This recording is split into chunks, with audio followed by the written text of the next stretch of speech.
Hello friends, welcome to suggestive education. Suggestive এডুকেশনে সকলকে স্বাগত জানাই। এর আগে যে আমরা জিডি কনস্টেবলের সেট 4 করেছিলাম ম্যাথের, সেখানে দুটো কোশ্চেন বাকি ছিল, 19 নম্বর 20 নম্বরটা। কোনো কারণে ভিডিওটা আমাদের কেটে গিয়েছিল। তো আজকে 19 নম্বর এবং 20 নম্বর এবং কয়েকটা ডাউট এসছে, 5 নম্বর, 9 নম্বর, 14 নম্বর ইউটিউবের কমেন্টও এসছে এবং এতে হোয়াটসঅ্যাপেও বলেছে। তো আমি ওই ডাউটটিও ক্লিয়ার করে দেবো। তো আগে আমি 19 নম্বরটা বলছি। দেখো, 19 নম্বর বলছে একজন লোক একটি রুপি দিয়ে 35টি আম কেনে। যদি লোকটি একটি রুপিতে 30% ক্ষতিতে বিক্রি করতে চায়, তবে কতটি আম বিক্রি করতে হবে? তাহলে দেখো, 1 টাকায় সে 35টি আম কিনছে। এবার 30% ক্ষতিতে বিক্রি করবে। 30% ক্ষতি মানে কি? 100-তে 70, অর্থাৎ ক্ষতিতে বিক্রি করছে মানে 100 টাকার জিনিস 30% কমে বিক্রি করবে, অর্থাৎ 70 টাকায় বিক্রি করবে। তো যদি 1 টাকায় 35টি কিনে এবং 30% ক্ষতিতে বিক্রি করে, তো এটা ক্যালকুলেশন করো। তাহলে এটা হবে 2 দিয়ে কাটতে হবে, এটা হবে 50। তার মানে এখন আসছে 1-এর 50, অর্থাৎ প্রথমে কিনেছিল কত? 1 টাকায় 35টি আম, কিন্তু এখন 30% ক্ষতিতে বিক্রি করতে হলে 1 টাকায় 50টি বিক্রি করতে হবে, অর্থাৎ অপশান সি। তারপর এখানে দেখো, পৃথ্বীর কাছে নাশপাতি এবং পিচ রয়েছে 10:13। সেলিনের কাছে নাশপাতি এবং পিচ রয়েছে 9:10। সো এখানে একটু মিস্টেক হয়েছে, 7-9টা এখানে হবে। সেলিনের কাছে 7:9 এবং বিক্রমের কাছে 5:7 হবে। ঠিক আছে, এটা প্রিন্টিং আবার মিস্টেক হয়েছিল, এই সেটটাতে কয়েকটা মিস্টেক হয়ে গেছে। চলো, তো আমরা এবার দেখব পৃথ্বীর কাছে 10:13, সেলিনের 7:9 এবং বিক্রমের 5:7। তো কার কাছে নাশপাতির তুলনায় পিচের অনুপাতটা কার কাছে বেশি আছে? তো এরকম অঙ্কতে আমরা ক্রস চেক করব। দেখো, পৃথ্বীর কাছে আছে 10:13 আর সেলিনের কাছে আছে 7:9। তো এখানে দেখো, 9-10-এ 90 আর 7-13 91, মানে কোনাকুনি গুণ করে। ঠিক আছে, তাহলে এখানে এখন বেশি কার কাছে হচ্ছে? সেলিনের কাছে। এ বেশি হচ্ছে 91।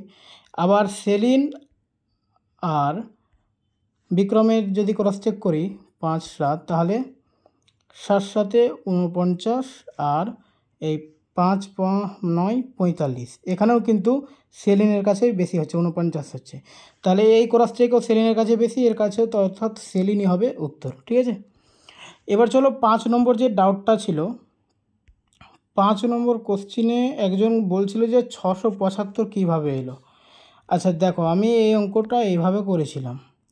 ঠিক আছে, যে x1 হচ্ছে 90, x2 হচ্ছে 45 আর x3 হচ্ছে 667.5 আছে। তো আমি এটাকে 675/10 লিখব। এটা লিখতে পারি কি না আগে ভালোভাবে দেখো।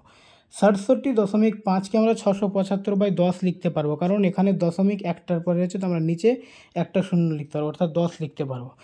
এবার 90, 45 আর 675-এর লসাগু বের করো। লসাগু সবসময় উপরেরগুলোই বের করতে হয়। তো এদের লসাগু হবে 1350। তো এবার 90কে যদি 1350কে 90 দিয়ে ভাগ করি, তো হবে 15 আর এটা হবে 30 x2।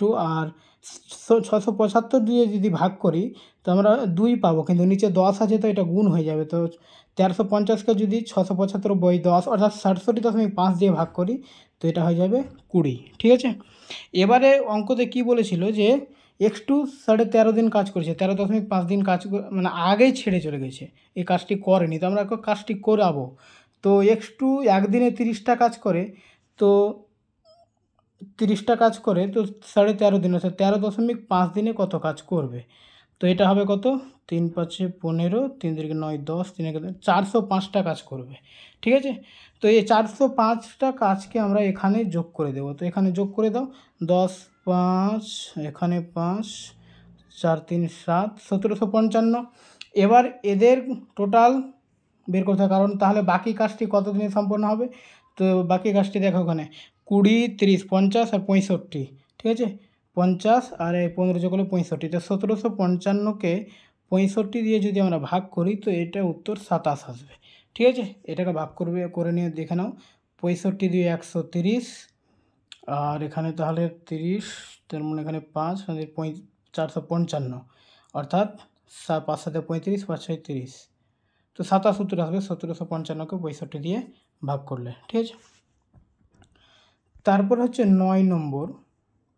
আচ্ছা, সুদের অঙ্ক আছে, এটা বুঝতে অসুবিধা হবে যারা সুদের অঙ্ক কম মানে করেনি আর কি। তো দেখো, চক্রবৃদ্ধি সুদ যারা এখন ভালোভাবে শিখুনি মানে সূত্র দিয়েই করো, সূত্র দিয়ে করলে কিন্তু অনেক অঙ্ক সলভ হবে না, মানে অনেক ভারী হয়ে যাবে। তো আমি এইভাবে বলেছিলাম যে ধরো 100 টাকা তোমার কাছে মূলধন আছে, এবার চক্রবৃদ্ধি সুদ বলতে বলেছে 2 বছরে, তো 10% যদি আমরা বলি যে 10%-এর চক্রবৃদ্ধি করো, তো এখানে আমরা প্রথম বছরে 100 টাকা 10%, 10 টাকা পাবো প্রথম বছরে, দ্বিতীয় বছরে আবার 10 টাকা পাবো। কিন্তু চক্রবৃদ্ধি থেকে হয় সুদেরও সুদ হয়, অর্থাৎ এই যে প্রথম বছর সুদটা পেয়েছিলাম এর সুদও আমরা 10% বের করব, অর্থাৎ 1 টাকা। তো এখানে এই টোটালটা হলো চক্রবৃদ্ধি সুদ, অর্থাৎ 21 টাকা। ঠিক আছে, আর যদি সরল সুদ বলতো তো এটি শুধুমাত্র এটি হতো, অর্থাৎ যদি বলে 100 টাকার 10%-এ 2 বছরের সরল সুদ হবে 20 টাকা, যদি চক্রবৃদ্ধি সুদ বলে তো 21 টাকা। ঠিক আছে, এই ফরম্যাটে আমরা এই অঙ্কটাই করব। দেখো, এখানে মূলধনটা বলেনি, মূলধনটা এখানে চেয়েছে, আমরা যেটা 100 ধরেছিলাম। ঠিক আছে, এবারে সরল সুদ হচ্ছে 12,800 টাকা, আর চক্রবৃদ্ধি হচ্ছে 14,400 টাকা। তো এই 14,400 আর 12,800-র মধ্যে ডিফারেন্স কত হচ্ছে? এদের মধ্যে ডিফারেন্স হবে 0 0, 8 থেকে 4 বাদ 4, আর আচ্ছা 14 থেকে 8 বাদ 6, 1600 টাকা। ঠিক আছে, তো এদের ডিফারেন্স হচ্ছে 1600 টাকা। এবারে দেখো, সরল সুদ হচ্ছে 2 বছরের সরল সুদ 12,800 টাকা। তো আমি ওই ফরম্যাটে যদি লিখি যে প্রথম বছর 6,400 টাকা, আবার দ্বিতীয় বছর হচ্ছে 6,400 টাকা। ঠিক আছে, এবার এই প্রথম বছরের সুদ থেকেও আমরা আবার এই ডিফারেন্সটা পেলাম, মানে 1600 টাকা।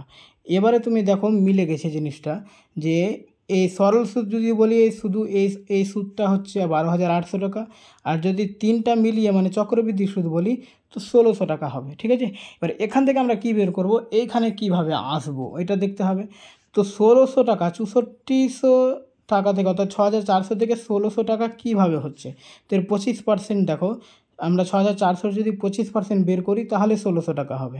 তো যেমন এটা 25% এসছে, মানে পুরো সুদটাই 25%-এই চলছে। তো এবার এটা দেখো, 6,400 কার 25%, তার মানে এটা বেড়ে যাবে। তো 6,400 কার 25%, এটা বের করতে হবে।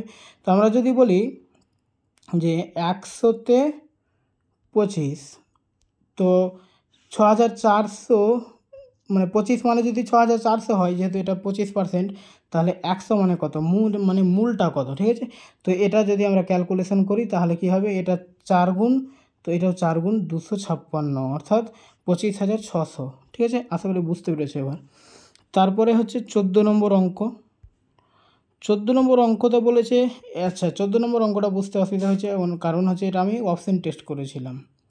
দেখো, টোটাল দূরত্ব এখানে বলেছে 300 কিমি।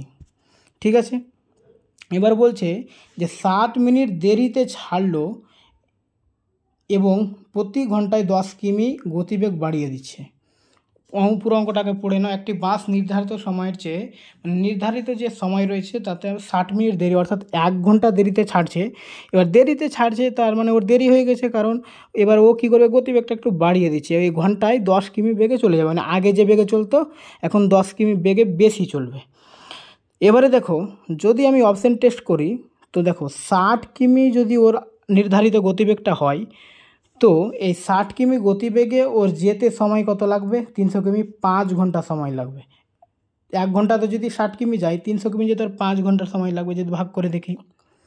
এবারে কিন্তু বলছে যে না, স্বাভাবিক যে গতিবেগ ছিল ওর 1 ঘন্টা দেরি করে দিয়েছে, তার মানে ওকে 4 ঘন্টায় পৌঁছতে হবে।